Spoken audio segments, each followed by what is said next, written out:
Olá, boa noite. Hoje eu estou aqui para a honra e glória de Deus para mais um vídeo e hoje eu quero estar apresentando para vocês o seguinte. Vocês já pensaram, vocês sendo cristão ou não, vocês que estão aí do outro lado da tela, por que que existe algo ao invés de nada? Parece uma pergunta tola, né? Mas não, é uma pergunta de forma muito profunda.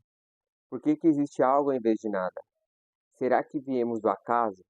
Será que temos razões o suficiente para acreditar no transcendental? Vamos ver algo interessante aqui, ó. Certa vez, Leibniz colocou isso. Leibniz foi um filósofo, matemático, teólogo alemão, cristão, conservador. Ele dizia o seguinte: essa é uma das mais perguntas mais profundas da filosofia da existência humana. Se nada gera nada, zero mais zero é igual a zero, correto? Porque hoje existe alguma coisa. De onde veio o ser? Essas são perguntas. Qual a origem de tudo? É interessante a gente fazer essa pergunta porque é, pensando que o contrário do que muitos pensam, as perguntas não nos afastam da fé, nos aproxima. Porque tem uma frase que diz o seguinte: a verdade, ela nunca perde por uma boa investigação. Ou seja, a pessoa sempre vai estar investigando e sempre a verdade vai estar fluindo. É, Tópico 2 aqui. Três autores que refletem sobre essa pergunta. Leibniz foi um deles, né? Porque é algo ao invés de nada. Para Leibniz, a razão suficiente para a existência de tudo está em um ser necessário, Deus. Ou seja, é necessário ter um Deus, mas não é necessário no sentido de preenchimento, igual Sigmund Freud, pai da psicanálise, certa vez mencionou que o ser humano cria Deus. Por isso que ele coloca de forma imaginária um Deus protetor, né? Mas isso aqui eu estou parafraseando Freud.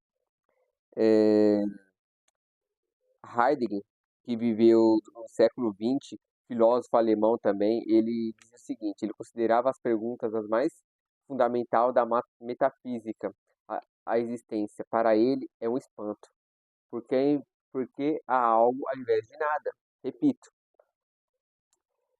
defende que é mais plausível crer em Deus como causa da existência do que aceitar o caso absoluto. É, Kurt Gödel, matemático também, século XX, ele falou o seguinte: demonstrou que todo sistema formal é incompleto em si mesmo. A explicação última sempre está fora do sistema. É filosófico, mas o que Gödel quis dizer aqui? Kurt Gödel. Eu vou explicar para vocês. Vamos imaginar um cartão de crédito. Um cartão de crédito no deserto e em outro tempo. Se em outro tempo quem vive lá pegar esse cartão de crédito, ele vai olhar, ele vai examinar e ele não vai encontrar nada de interessante nesse cartão de crédito. Mas a contraponto, ele vai ver pessoas comprando. Se ele voltar para o nosso tempo, ele vai ver pessoas comprando, ele vai ver pessoas comprando flores, comprando arroz, comprando um carro, comprando a comida, passando tudo no cartão, um cartão mágico. Mas ele não vai entender. Por que que ele não vai entender? Porque todo sentido de um sistema fechado só tem sentido fora dele. Então, o que traz o sentido para o cartão é o que está fora dele. A conta bancária, a economia, conta corrente, etc. Então, para Kurt Gödel, melhor dizendo, ele diz o seguinte: todo sistema fechado só tem sentido fora dele.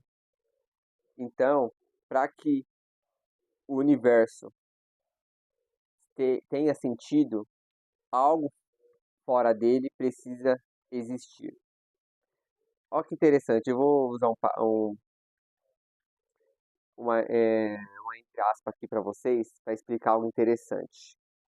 Você sabia que a palavra existir empregada a Deus, ela não é correta?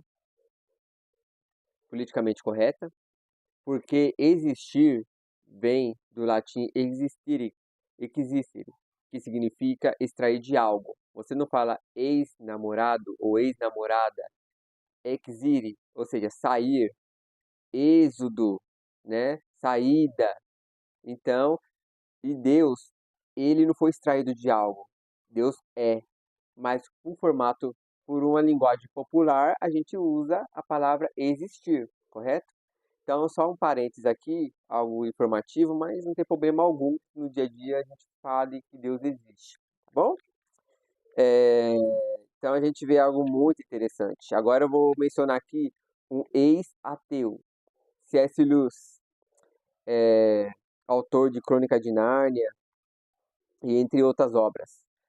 Viveu no século XX. Ele dizia o seguinte: se eu encontro em mim um desejo que nenhuma experiência desse mundo pode satisfazer, a explicação mais provável é que fui feito para outro mundo. E ele está correto.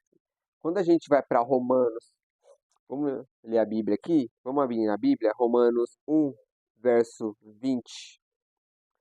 Romanos 1, verso 20, que diz assim: é, porque os atributos invisíveis de Deus claramente se reconhecem desde a criação do mundo. Ou seja, nós conseguimos observar Deus, a existência dele através da natureza, através também das coisas criadas, das coisas formadas. E eu quero estar concluindo com vocês já esse vídeo para não ficar muito longo, o seguinte: a existência humana, sua origem, seu propósito, o destino só encontra coerência plena se houver algo fora, acima do universo. Aquilo que eu falei de Kurt Gödel. Todo sistema fechado só tem sentido fora dele.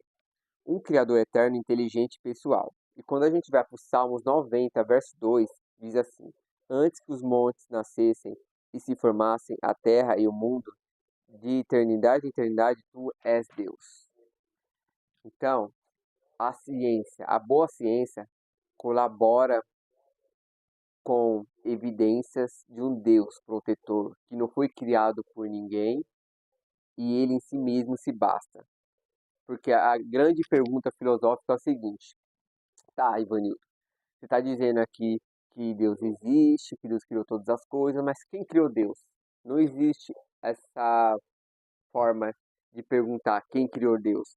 Porque se houvesse outro Deus que criasse Deus, eu adoraria o outro Deus e não esse Deus. Ou ficaria num processo repetitivo, sem fim, aquele que criou aquele que criou aquele que criou aquele, ou a gente acredita e nós temos evidência suficiente para isso, que o Deus, evidência suficiente para isso, que o Deus da Bíblia é um Deus incriável e nele tudo se basta e toda a honra e toda a glória é dado para ele. Fique com Deus, que Deus abençoe a vida de vocês, que vocês tenham uma bela, ótima noite, um abraço, tchau.